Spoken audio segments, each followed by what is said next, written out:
عالمین گرامی القدر اساتذہ کرام، عزیز طلباء و طالبات، پیار برا سلام، السلام علیکم ورحمۃ اللہ وبرکاتہ۔ رب ذوالجلال کا نہایت بے حد شکر و ثنا ہے کہ ایک لمبے عرصے کے بعد ہم سب اپنی باغ کی اس کیاری میں ایک بار پھر جمع ہو رہے ہیں، جس کیاری کے ہمارے پھول اس وقت ہمارے سامنے ہیں، اور تمہارے معزز و مکرم اساتذہ کرام ان گارڈز کی طرح، ان سپاہیوں کی طرح، ان مجاہدوں کی طرح تمہارے چاروں طرف پھیلے ہوئے ہیں۔ یہ رب کائنات کا ہی انعام و اکرام ہے، نہ صرف میرے لیے بلکہ ہم سب کے لیے، کہ اس نے ہمیں ایک بار پھر جمع ہونے کا موقع دیا اور ہمیں اپنا وہ کھویا ہوا سبق، بھولا ہوا سبق یاد دلانے کا ایک اور موقع دیا، نہ صرف میرے محترم مکرم اساتذہ صاحبان کو بلکہ میرے لخت جگر بچوں اور بچیوں کا۔ امید ہے کہ ہم سب اس موقع کو غنیمت جان کر اسے فائدہ اٹھانے کی کوشش کریں گے۔ ہمارے اساتذہ صاحبان سے میں نے کل ہی کہا کہ بہت لمبے عرصے کے بعد ہم جب ایک دوسرے کے ساتھ گل مل ہو رہے ہیں تو ہمیں کوئی کسر نہیں چھوڑنی ہے۔ کیا پتہ ہے کل کیسا ہوگا، کیا پتہ ہے کل کیسے حالات اللہ نہ کرے کروٹ نہ لے، لہذا جو ہی لمحہ ہمیں ملے تو اس میں ایک بار پھر اپنے معزز اور مکرم اساتذہ صاحبان سے گزارش کرتا ہوں، اللہ کے لیے، اپنے پیارے نبی کی صدقہ کے لیے، پیارے نبی کی شان کے لیے،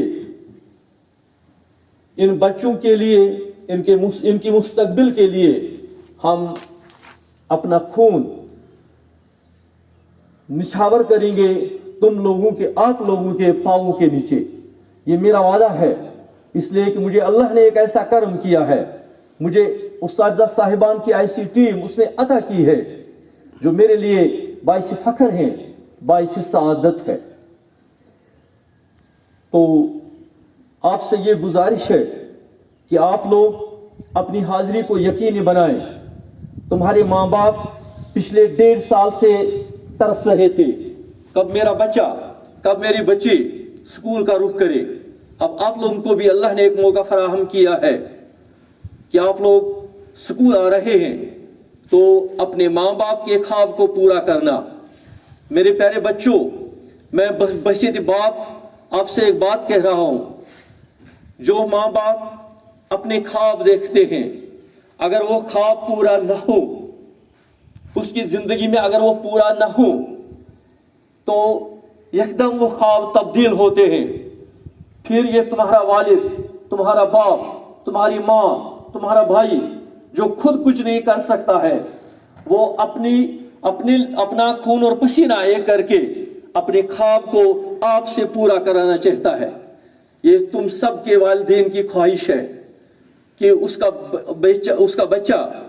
اونچے سے اونچے مقام تک پہنچ جائے، بالکل، چاہے وہ ایک غریب کا بچہ ہو، ایک امیر کا بچہ ہو، ایک امپلائی کا بچہ ہو، ایک مزدور کا بچہ ہو، ہر باپ یہ خواب دیکھتا ہے، جو مجھ سے نہ ہو سکا میرا بیٹا ضرور کرے گا، جو مجھ سے نہ ہو سکا میری بیٹی ضرور کرے گی۔ آپ اپنے اساتذہ سے پوچھیں، کیونکہ ہم سب اس وقت موجود ہیں، ہم سب اللہ کے فضل و کرم سے والدین ہیں، لہذا تمہارے والدین کا ایک خواب ہے، وہ خواب آپ لوگوں سے پورا کرانا چاہتے ہیں، لہذا اپنے والدین کو دھوکہ مت دو، اپنے اساتذہ صاحبان کو دھوکہ مت دو، اپنے آپ کو دھوکہ مت دو۔ آپ دیکھتے ہیں پر سال ہمارا کلاس 10 جو رزلٹ آیا، وہ بچے انتہا درجے بدنصیب بچے تھے، میں کہتا ہوں بدنصیب بچے تھے، بدقسمت بچے تھے وہ، جنہیں کلاس میں